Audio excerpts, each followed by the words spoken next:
Hello, hello. Hi. Hey, can you hear me Hi. well? Oh, yeah, I can hear you. Well, so glad to have you on my podcast episode, and we're doing Get Labeled Indie Music Roadmap, and today's guest is Isabella Bedoya, who I met recently, and what intrigued me about Isabella was her new project. It's called Fame Hackers. And well, it's new to me, I should say. I'm not sure how you can. I'll let you explain all that. But yeah, I think it's something that I've been trying to figure out, and it looks like you may have a lot of the answers. As you have a unique skill set because you worked in A&R at Sony, right? It was a label under Sony, yeah. Okay, and you were actually head of or at one point were head of of that department that you worked in. Yes. Wow, that's amazing. Thank you.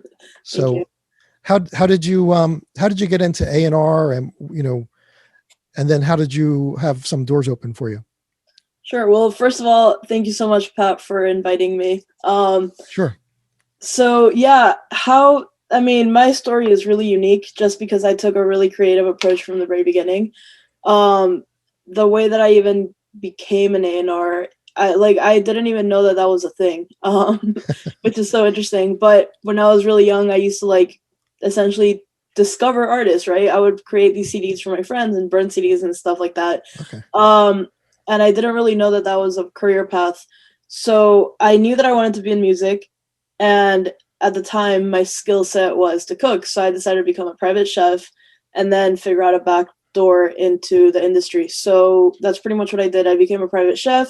I moved to LA thanks to that. I moved with like a private chef job, and right off the bat, I was like in a really lucky. I don't want to say lucky, but it was a very opportunistic scenario because all the people that I'm surrounding myself with, all the friends and the guests and stuff like that, they all happen to be somehow related to like the entertainment industry. So I decided to put myself out there. I started networking. I met people in the music industry, and one thing led to another. And then for me, it all happened based off connections where I was doing like basic, essentially A&R work for a studio for like no pay, nothing. It was just like commissions only, if anything, and that slowly led up to meeting the right people and the right studio and the right labels, and that's pretty much how I started. That's pretty much my like entry point into the music industry. um and once I got that job, I didn't like let it go, because then I decided to become obsessed about it, right? So every opportunity that I would have, I would go to all the events that they would put on. I would go to like every opportunity that I had to be around the producers, around the team, around the other interns, whatever it was, I would be there. Even if I had nothing to do, I would be there. And that's what led me to then one day the owner, he came up to me and he was like, you know what, you're going to be the head of A&R, you can have your own intern team. And that's exactly what I did. Then I went on Wow. and I hired my own team of interns. So it's a really interesting like big circle of how I even got that job.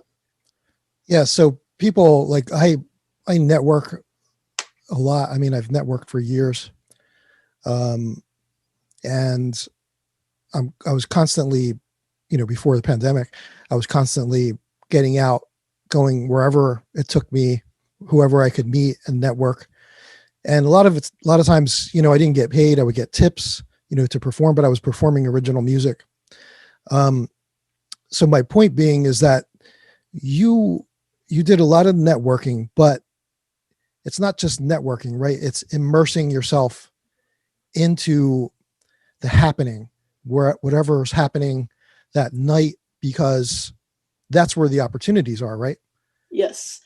You never know who you're going to meet. And it's just like always showing up. You never like you really And I think that like even going back to like my childhood, I had this like fear of FOMO. Like I had really intense FOMO. So like my senior year of high school, I remember being like, I don't want to miss a single day, not because of school, like I don't not because like of the actual schooling, but there's always all these like little stories happening of like something happened to so and so or whatever. So I carried that along with me till like through today, where it's just like that FOMO of like one small thing could be the catalyst for like this lifelong dream of yours.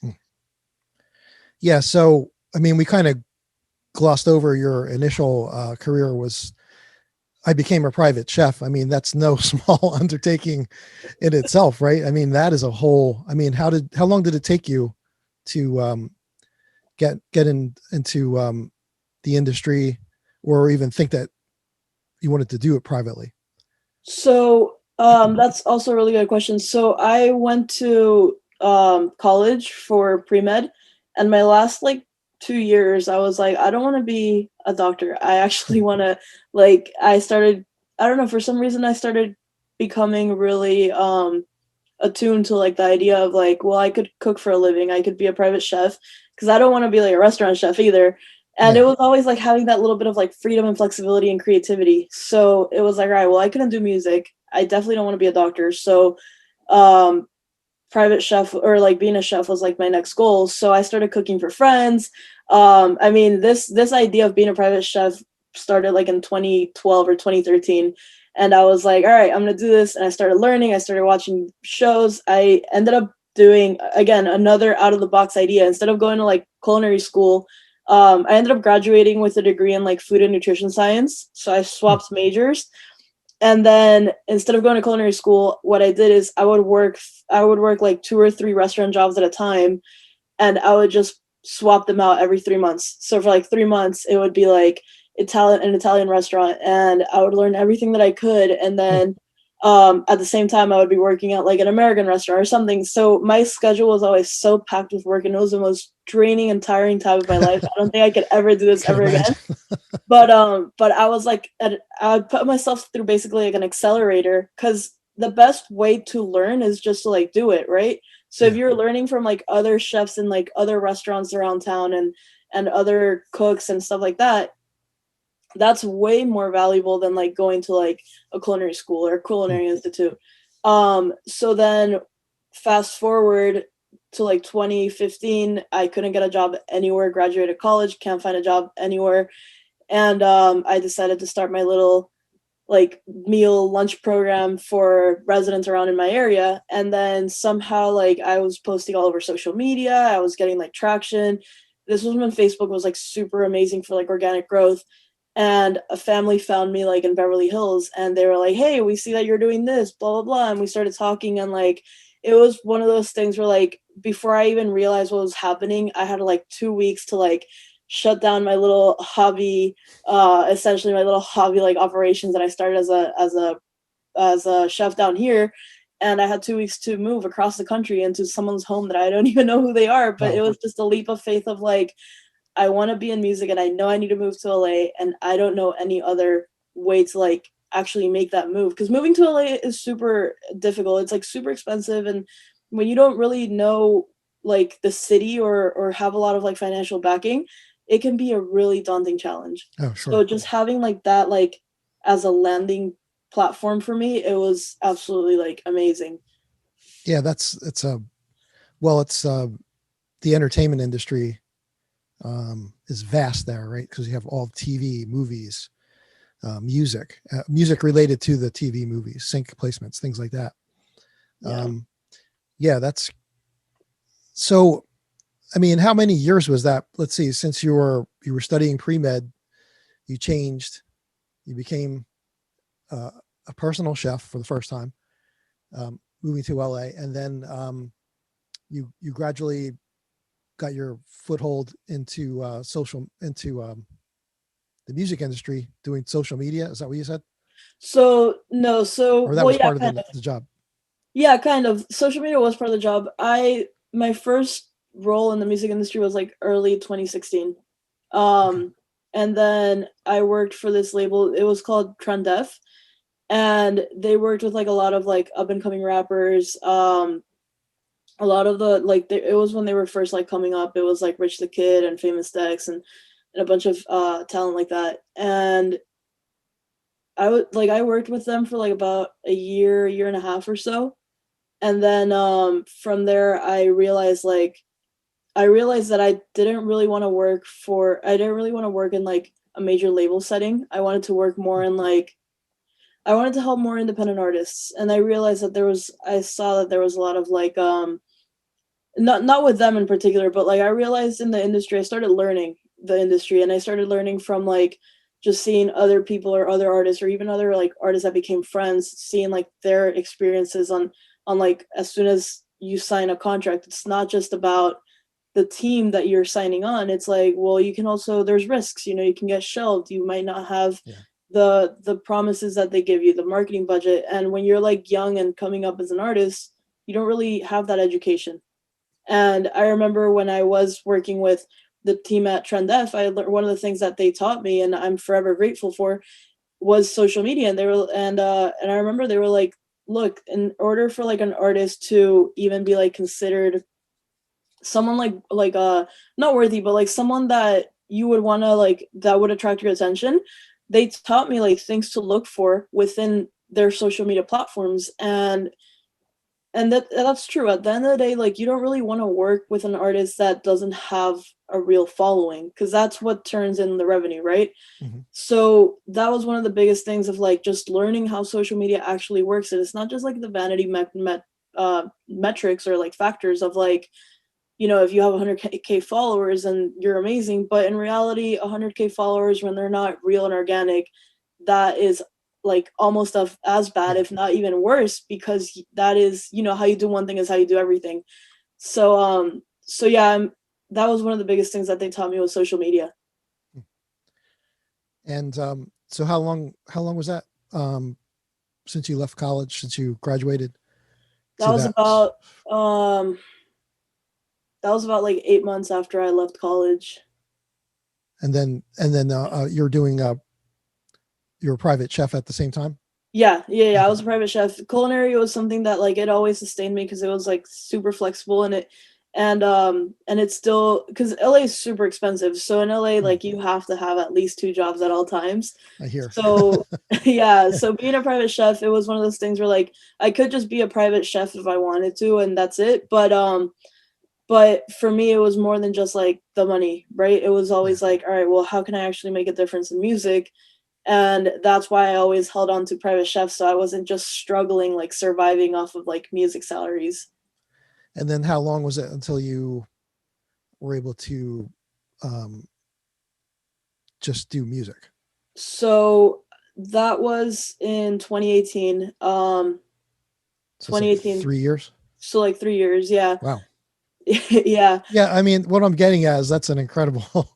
You're doing some incredible things in a short time.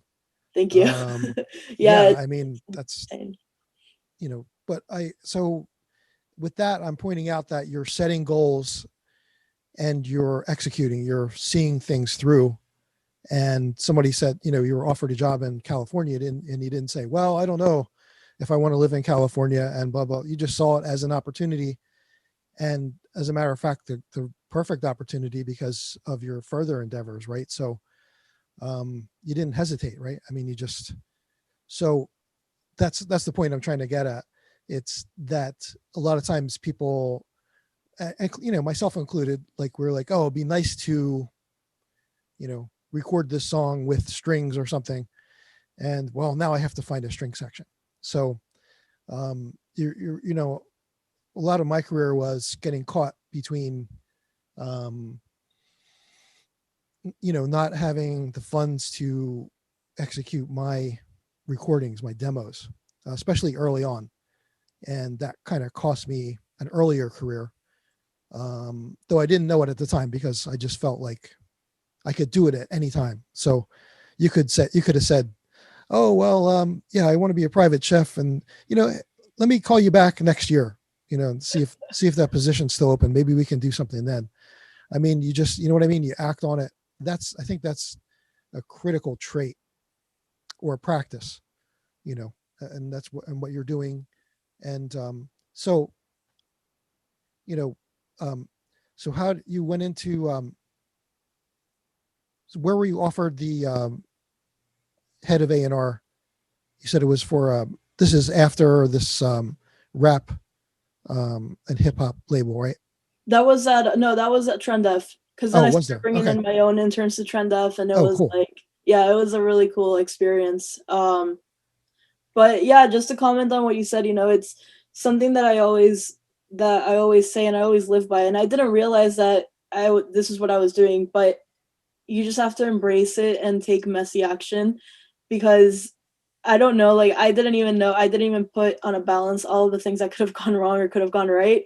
Yeah. But one thing my mom always said, excuse me, one thing my mom always said was like, always say yes and then figure out how later. Yeah, that's what one of my early music teachers said. Well, music industry teachers, I should say, or coach from New York. Um, that was her. That was her thing. Always say yes. Yeah, and then figure it out later. Yeah, because people, like I said, people always ask me, "Why are you doing this? Why are you doing that?" I'm like, "Well, I was told not to say no. Like, just you don't know." And I've had so many other opportunities, side opportunities happen, crazy things, just like out of the blue. Oh, do you need to make some money? Yeah.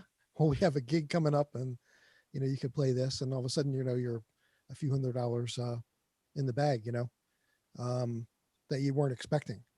So, Absolutely. and other times you hack and hack and hack and um, beat down the door, and nothing happens, or you find, the door opens and you find it goes nowhere, and Exactly. maybe you spent a year or two trying to cultivate that. So, I mean, it's not without risk, like you mentioned. But okay, so how about so what did you find? I mean, you found that you didn't want to work for a major label, or that's what you were thinking. And but what else did you find? What were some of the things that you already mentioned some, but let's go back over that. Social media. That's what you're doing now, right? You're focusing on fame hackers, and Yes. maybe you could explain a little bit about that. What is that? Sure, absolutely. So, one of the biggest things that I discovered, which led me to create Fame Hackers, is essentially as long as you understand digital marketing, social media marketing, as long as you understand how to actually cultivate a real engaged fan base on social media, all you really have to do then is create offers so you can monetize your fan base. So I decided to come up with Fame Hackers, which is an acronym of foundation, audience, monetization, and exposure. Because as long as you have the right foundation as an artist, as long as you know who you are, the message you want to put out to the world, what your music is about, and all of that, then you can actually create a culture that will attract the right audience. And when you're attracting the right audience, you're attracting the right fans. I mean, this is not like even a theory anymore. It's a fact. As long as you have 1,000 loyal fans that invest at least $100 into your music, whatever it is, merch, tickets, live show, live streams, whatever it is, as long as they invest $100 a year, that's 100K in revenue. Hmm. And it became this like it's probably one of the most talked about theories, but as a matter of fact, it is a fact and it's a numbers game. So then all you really have to do when you're monetizing them in order to increase in order to increase the revenue that's coming in, you just have to get more exposure. So that could be through like social media, that could be through Facebook ads, Instagram ads. There's like so many all these like different factors, but the thing that I keep seeing and the reason why I'm so driven to make sure um, that artists understand social media the right way is because a lot of what I see is a lot of artists invest all of their hard-earned money into like growth services or streaming services or playlisting or all these different things that aren't really effective, even though they are selling people are selling them on the want, which is like they want more followers. It's not necessarily fulfilling the need, and the need being like that they actually want to make a sustainable living off their music. Mhm. So I see this all the time. Artists get scammed on a daily basis, and it's because there's no proper education or knowledge behind the subject. Hmm.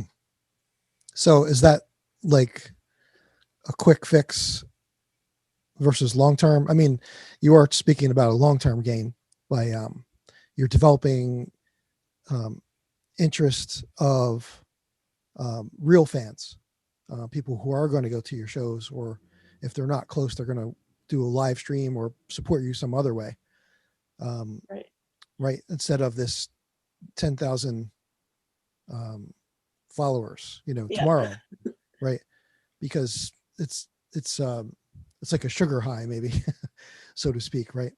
Um, yeah. So I've been trying to immerse myself into this area, and I tried a few things out earlier this year, but for the well, and I'm not even performing right now, so for a performing musician, I mean, how do you what are your recommendations? Do you build a team? Do you or hire someone like yourself? Maybe you coach people on, um, so to speak, automating, or how do you what do you recommend for performing artists? Uh, how do you recommend for them to go about this Yeah, that's a really good question. So without giving your everything away? no, that's a really good question. So one of the biggest things is, or like one of the biggest pieces of advice I can give you is like reverse engineer of figure out what it is you actually want to accomplish and then reverse engineer.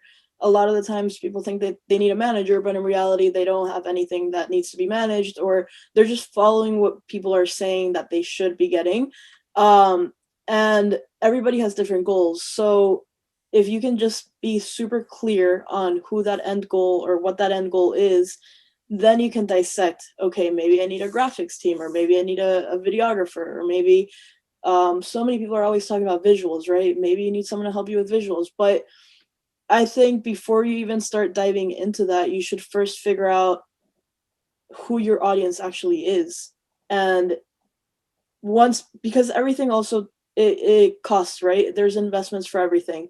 So as you start growing, as you start hiring teams, or even start thinking about how am I even going to pay for this team member, um, you want to have money coming in, because once you have money coming in, then you have options. So you want to make sure that you're at least building a fan base that can at least provide enough for you to start building and start scaling. And when you're first starting off, there's mixed feelings about this, but I like to do the way that I like to do things is when you're just starting off, you want to you want to give it a try at all the aspects, right? Because right now, and you probably feel this way, that you're an entrepreneur. It's not, you're not just like a performing artist, you're actually an entrepreneur. This is your business, this is your brand. You want to build that brand loyalty so that if something were to happen, whether good or bad or whatever, you want to have like the crazy fanatics, kind of like Britney's fans, right? Where they're like, it's, what is it, like 2020, and they're still raving about her. Mhm. And if you go on her page, there's this whole like free Britney thing going on, and that's a different story. But you can, like, that's what you want. You want that brand loyalty that stands the test of time. So when you're building this fan base, when you're building this like culture and all of that, um just having clarity on who the audience is and then monetizing that, that's going to help you then scale and build. And back to what I was saying also is, like, you want to test everything first, right? A lot of the times people just go straight off the bat. They're like, all right, I'm going to hire this digital marketer, I'm going to hire this person or this person. But until you don't figure out your organic processes and your organic methods and all that, you're always going to be guessing and testing what works for other people. And like, I'm not saying like reinvent the wheel, but at least give it a try. Because if you try and you succeed, then you can replicate and you can delegate and you can create that standard operating procedure. So how are we going to grow your social media account? You have a proven method, right? Because it generated you 5 followers. Now you know that you don't have to do this anymore. Now you can outsource. And how are we going to release your music? Well, instead of guessing or going by other people's statistics, you can actually try different methods, what works for you, and then you know that works, that's your standard operating procedure. So when you start building a team and thinking about that growth, you want to make sure that everything is proven by you first before investing a lot of money into it. Well, I think I'd like to talk to you about the A&R aspect, and maybe we could do another chat. Sure. Like today, I want to focus on social media, but it just brought up, when you were speaking, it just brought some other questions up, but I'm not going to ask them right now. Yeah, that would be great. Yeah, this is all great information. How about, okay, so me, for instance, like or an artist like me, you have a couple of things you mentioned. One was like uh, music release, um, and um, and then proven methods like for gaining followers. So, when I first started, I kind of like Instagram the best right now. I also like LinkedIn a little bit because I've made some connections there. You and I met through another group, but I did contact you through LinkedIn, Yes. and we messaged each other through there. But LinkedIn, I mean, it has some great resources. Links. Like I'm in touch with like a major artist there, and I don't think we messaged, but we kind of made comments and this and that. Um, I feel comfortable about reaching out sometime and saying hi. I really like this or whatever. Really like your last cut. Um, so as an artist, how much music, and I'm not asking you for um, the best answer, but just a general answer. I notice a lot of people are constantly on, they feel like they're getting exposure by performing and releasing this and releasing that. And I kind of see that as like, that's kind of overdone, in my opinion. It would seem to me that there'd be some kind of balance. Um, and so how often, this might be an A&R question actually, but let's say for social media, how often do you need to reach out with new music? Yeah, that's a really good question. So for music, I would do like at least I would do once a month if possible. Once a month. So then at the end of the year you have 12, which is equivalent to a song to an album. Um, you don't really want to get into the whole unless you have like a more engaged fan base, or as long as you understand like social media, you're applying social media tactics correctly, then you could do the Rust strategy, which is like, the 52 and 52. But which is basically like 52 songs in 52 weeks, and at the end of the year you have all that. But I think as long as you're doing like once a month, you're providing consistent content. Even if you were to do like once a quarter, you want to make sure that whatever it is you're doing, you are being consistent with it. People know when to expect it. Even if you're doing like once every 2 months, right? That still gives you that 1 month pre-release, 1 month post-release. And then you have like consistent music coming out. So that's kind of like the habit you want to get into, is whatever like consistency that you can find, whatever works for you. And also your audience, you always have to listen to your fans. What do they want? So whenever you start growing like your audience, you always ask them first, like, what it is that you want from me. What do you guys want to hear from me? If I were to like release merch, whatever it is, ask them, because they will tell you, and that will be your fastest road to success.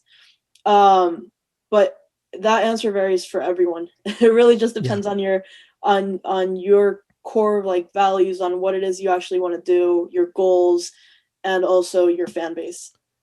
So, but I mean, you probably could do like release a song, but maybe do something live. That's what I was thinking. Some people just put up ideas.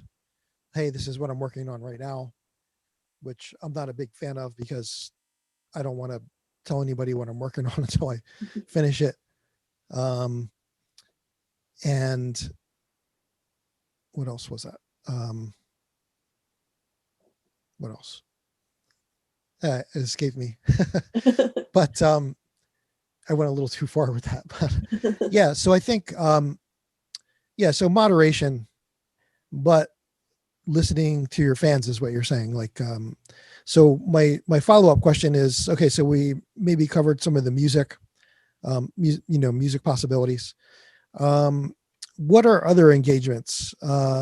So like, I just posted some things about, cause I've had a health issue for the past 2 years that I'm trying to recover from. And I made some progress. So a few times I posted something about that. Hey, I'm doing better. And most of the people that actually know me, are interested, but I'm not sure that somebody who I never met in person, don't have that investment in me.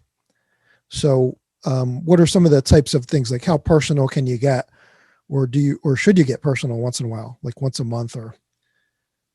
Absolutely. I actually love this question.